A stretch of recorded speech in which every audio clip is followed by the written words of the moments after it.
Hello, I'm Riley with Riley's Marine. I'm a certified Yamaha mechanic, and I'm going to show you guys how to do your water pump on your Yamaha Outboard. Today we're working on this 225 Yamaha. It's like an 03.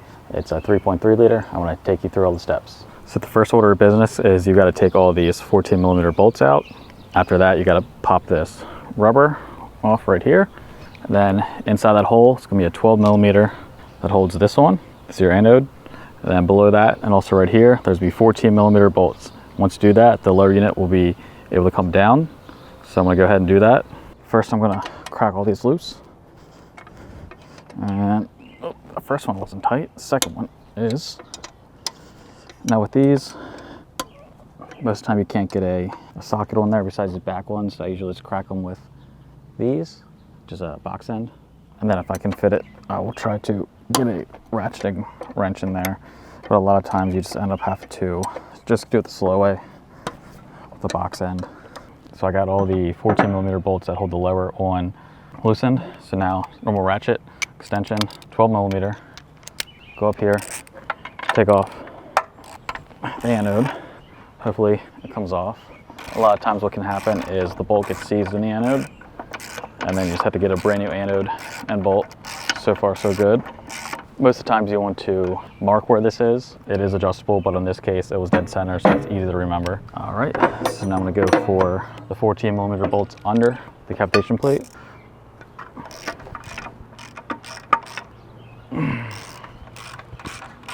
So I got the two 14 millimeters out. Now I'm going to take all but one bolt out. I typically like to leave like a bottom one, just for ease.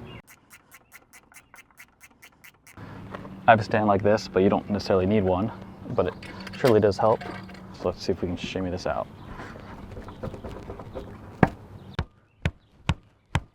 You don't want to beat on this with a metal hammer. You can oftentimes break this.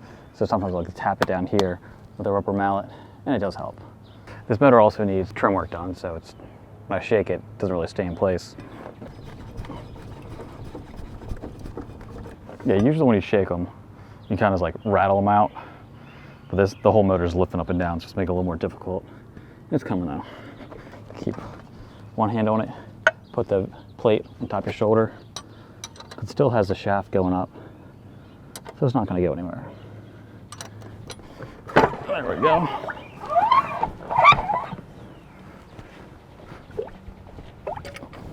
Let's go ahead and get this lower up. Ooh. Whoever was in here last did not do this properly, because there's a set of washers in here, and this washer is on top of the housing, not where it's supposed to be. They're called anti-knock washers. We're gonna take this housing off. It's 12 millimeter bolts. I have it up there. Oh, these are tight. Are you gonna get any looser? I don't recommend doing this part with an impact. They're tight. They're very tight. These are gonna snap. 100% gonna snap. So the new kit comes with all 4 new bolts. I have a new housing for them already. What I'm just gonna do is I'm gonna cut all the bolts off. No playing around. I don't know what's up with this year. This is like the 4th lower I've had with stuck bolts. I maybe had it happen 5 times in like 15 years I've been working on boats. Got my grinder, got my safety squints. I'm just gonna cut pretty much right on the top of the head of the bolt on all of them, so I can pull the housing off, and now have more of the bolt exposed so I can spray it down, heat it up, and work it, and hopefully get it out. Felt an exhaust, it's super hot, spray some water down there.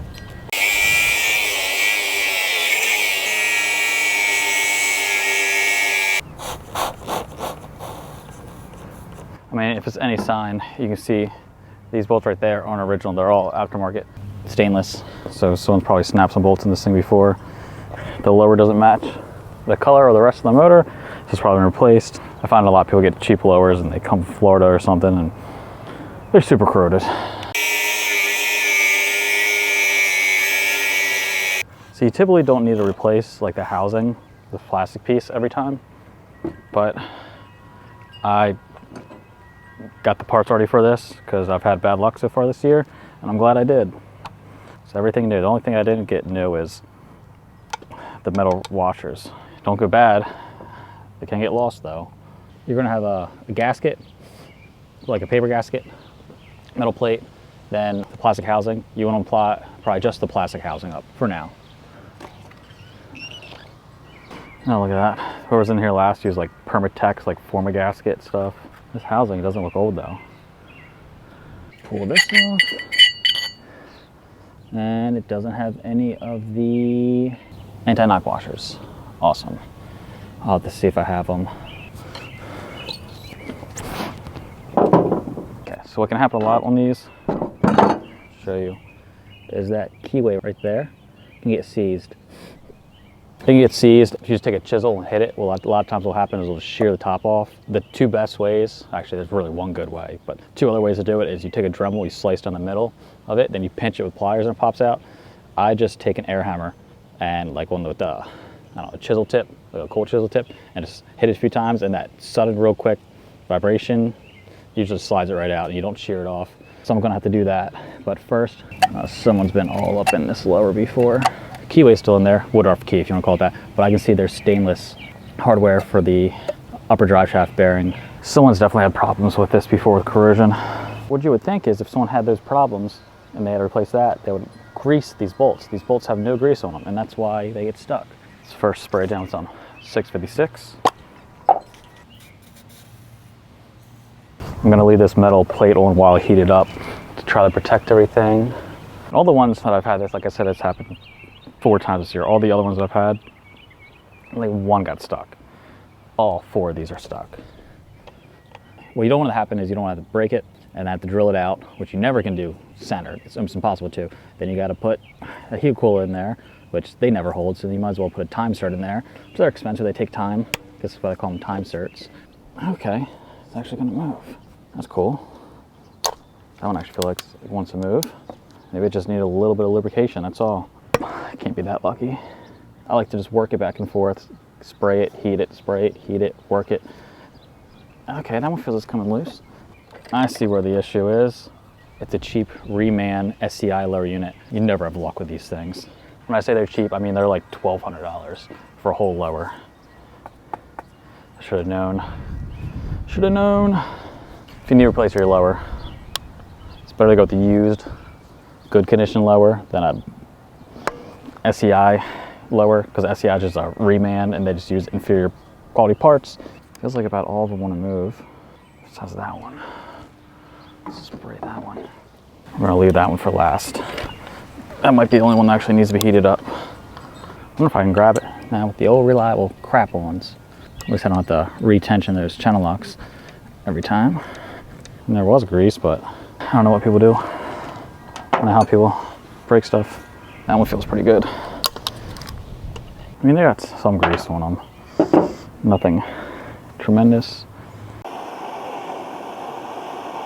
Work it slowly back and forth. Oh yeah, feels like it did. It did a lot. Let that cool down while I work on the other one. Sometimes you just have to push it a little past your comfort zone, and sometimes you push it and it snaps. Although I've been successful on every one this year so far. Now, saltwater corrosion is not like rust. It's not like once you break it free or home free. Saltwater corrosion is like, it just has a firm grip on it. And like, I find like, yeah, heating it helps, but it's not like you heat it up red hot, then it'll move like rust. It's kind of like, you almost got to heat cycle it. And these are non-ferrous metals, so I do have one of those like induction heaters. It doesn't work. Not for these bolts, at least. Oh, it's starting to move. Hopefully I don't speak too soon. It goes snap. My goal usually is not to take the lower home with me and then have to work on it at home. That doesn't look like it had any grease on it. Grease your threads. No anti-seize. No anti-seize. Find you guys putting anti-seize on something, I'll fight you. Not only is it dissimilar metals, but it makes a freaking mess. I just hate it. A lot of people swear by it, but you talk to like any real marine mechanics and they all hate it. It's always the hairy homeowners or the backyard guys that like it. Can't believe it. Can't believe it actually came out. Miracles do happen. So I don't have the anti-knock washers, which is one like this, another wavy one, and a flat one. But my buddy Dawson's Marine Services does have one. Unfortunately, I'm working on a job right near his house, He's working on a job right near my house. So we're not near each other, but he might be heading down this way later. So I have other things to do on this boat, and I'm gonna work on those in the meantime. Let's get everything ready. So, new housing, some grease. It's actually Yamaha grease. I'm running out of it. I actually really like the 2,4-C grease from Quicksilver, but I've had this Yamaha grease forever. Back when I used to work in the shop, I used to only use this like sparingly, like when I would like the tip, and I had like a brush, but now I'm mobile. I don't like the brush because I can just fall over and get all everything, so I'm back to using tubes. So I've been going through a lot of grease. Not really a lot of grease, but this grease. A little dab will do ya. Put that in there. It's a little plastic piece. Has the 2 little things on the side. Make sure it's got the 2 little things on the side. If it doesn't, you need a new one. All right. That gets a little dab of grease. You guys even care? Part numbers 61A 44311. This is just the housing. Does not come with the new water pump kit. This new water pump kit, I'm not gonna look at the part. It's gonna be 61A W0078, and it's got dashes. I don't really care what the dash is. A4. They have A1, A2, A3, A4. A4 is the newest one. And they pack everything individually in here. First order of business, alignment dowels. Just grab a pair of channel locks, grab a twist, and they should come right out. A lot of times you'll have to just break them loose like that, grab them like that, give them a quick little tap. All right, they're in. So now we have the new keyway. I like to just go through the whole kit. I don't know why. The whole kit, take everything out, organize it, make my brain work better rather than just every time I need a part, have to open the packaging. Okay, I'll just go through everything. New housing, new cup, new base plate, 2 O-rings, one for here, one for down there, 1 new bolts, impeller itself, and a gasket. Actually, a lot of grease. And I like to swipe it in where the O-rings go, just to try to hold them in place. A little bit of grease, put on the O-ring. They're all greased up. There we go. Put it right down in there like that. The cup. From factory, these cups actually come like ultra gray on them. I just put grease on it to help slide everything in place. You do have this little tab. I should line up with the tab in there. There's multiple tabs, but then you have this opening right here. Should line up that opening right there. Bada bing, bada boom.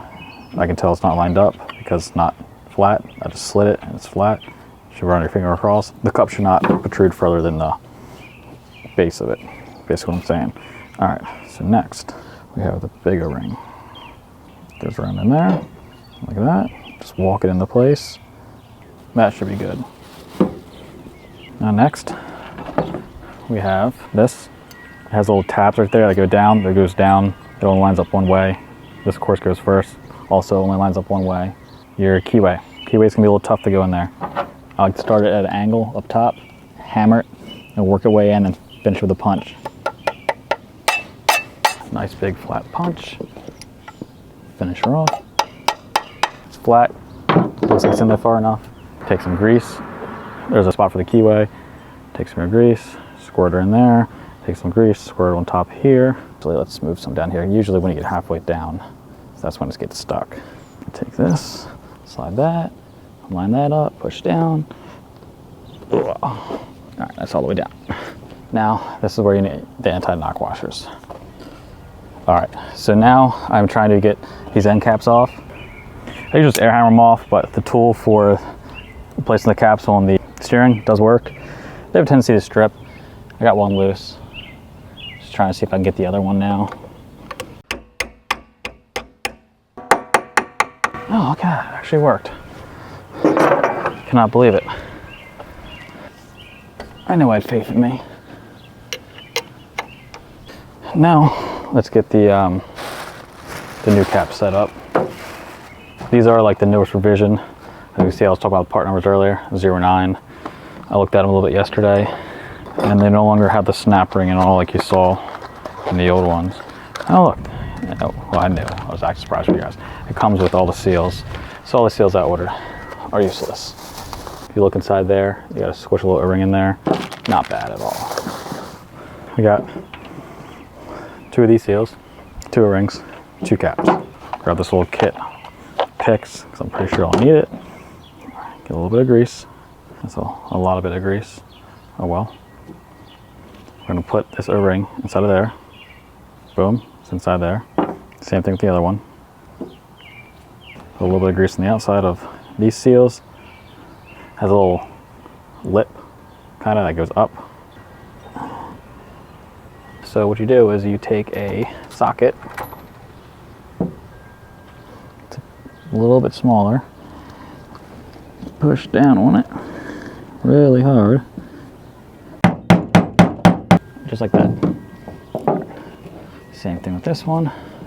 Push it down with the socket first, try to get straight.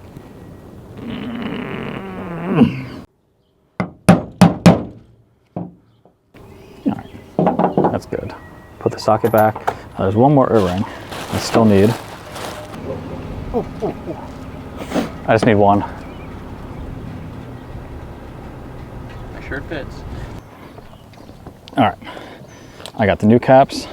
Got a drain pan in case it makes a mess. I don't think it will because I don't think there's much fluid in there. But let's take these old caps off. You know, I've had it happen way too many times. You pull these off and this thing will shoot liquid all over you. I don't know why, but let's put this rag here just so I don't get covered. Like that. Why did that still spray everywhere? I was considering not putting a tray down. Good thing I did. I mean, nothing like getting sprayed all over yourself, being covered in hydraulic fluid all day. I remember one time it happened, I just took all my clothes off. And it wasn't my boxers at work, because we had a washer and dryer there until everything came out of the washer and dryer. The stains were still there, but it got most of the oil out. Wipe this down, even though it all should be clean fluid. Let's put this bad boy back in there. Whew. Take one cap, and let's get a little fluid on there. Make sure this is all lubed up, make sure there's no dirt on there. Now, since we had that first O-ring on there, it'll be a little tough. Give it a good old pop. There we go. There we go. And let's tighten that a couple threads by hand. Tighten that a couple threads by hand. All right, one last turn. All right, just pretty much get as tight as you can. It's not gonna be as tight as when they come off because you know we're fighting a little bit of corrosion, whatnot. Okay, let's try to dab up as much as we can. All right. Now, get ready to bleed it. All right, for today's flavor, we have West Marine stuff. West Marine power trim tilt fluid. I do have the Yamaha stuff, but I forgot it. Oh well. In order to bleed it, you have the 17 millimeter right here. Loosen it up. Okay, it wasn't super tight. That's good or bad, not sure. Should probably tighten this screw. Now these can sometimes blow fluid everywhere too, but I think since we already did all the fluid blowing, should be good. Usually with these you can tell, you wiggle the threads around, if anything starts leaking out, you'll know. Oh, I heard a little puff of air. Okay. So, what you want to do, take your fluid, preferably if it has like a squeeze tip, and you will make a mess. I can guarantee that. Oh, okay. And then trim it up, and it's going to suck the fluid up. And then as it sucks the fluid up, you want to add more fluid. You should hear like the motor change pitch too when it starts sucking the fluid up. All right, so we got a full motor change pitch. We're gonna close this off. You don't have to worry about tightening it down right now, just finger tight. You're gonna trim it up and down. It's gonna bleed the system.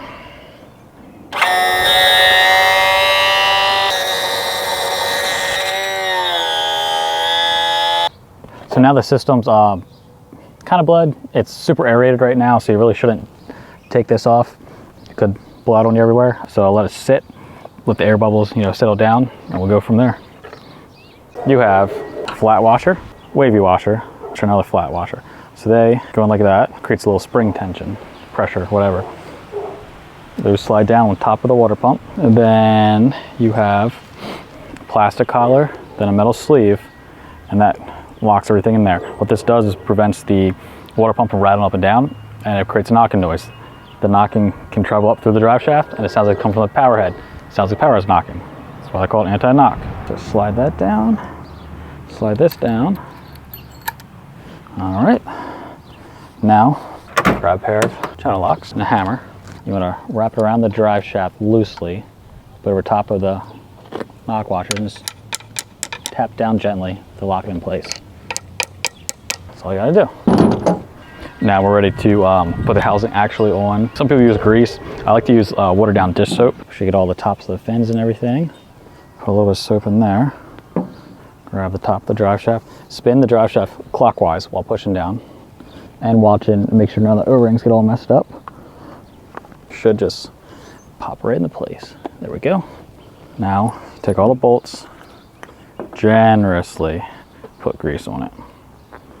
This is definitely where having a brush with grease is a lot cleaner.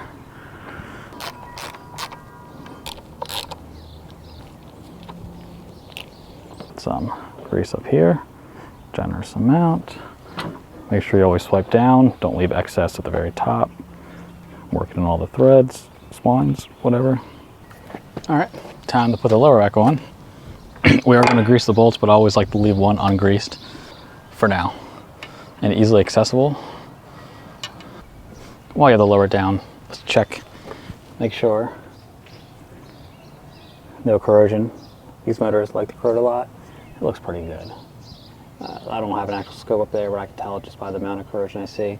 It's looking pretty decent. Line the drive shaft up. Get that in there. All right, use my leg, help support it. Now I twist it back and forth, get the pickup tube lined up. Make sure the shift shaft's in there, yep. Everything should be good to go. Now that I have this one bolt, go ahead and get that started. Now we can start greasing up the other bolts. Got to pick up on it so it'll line up. You don't want to force the lower one using like the bolts, you know what I mean? I'm gonna start by just getting them all touching. All right, it's pretty much touching, so I can use this now because these bolts are hard to get my fingers on.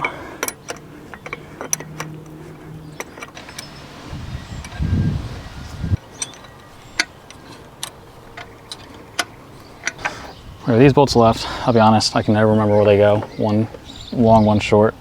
Just take your pick. If it don't fit, move the other hole.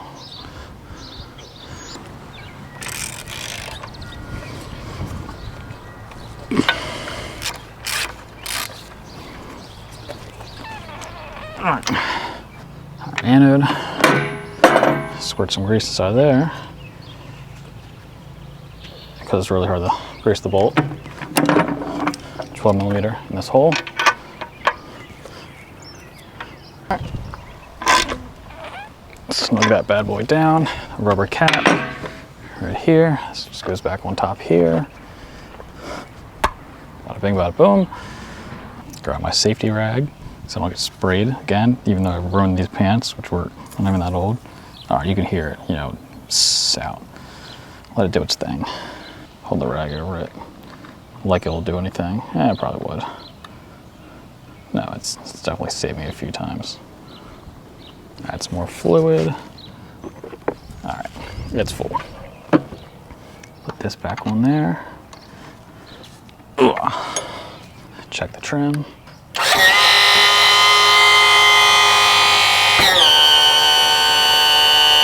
Finish it off by spraying it down. Spray 9. Spray down some water.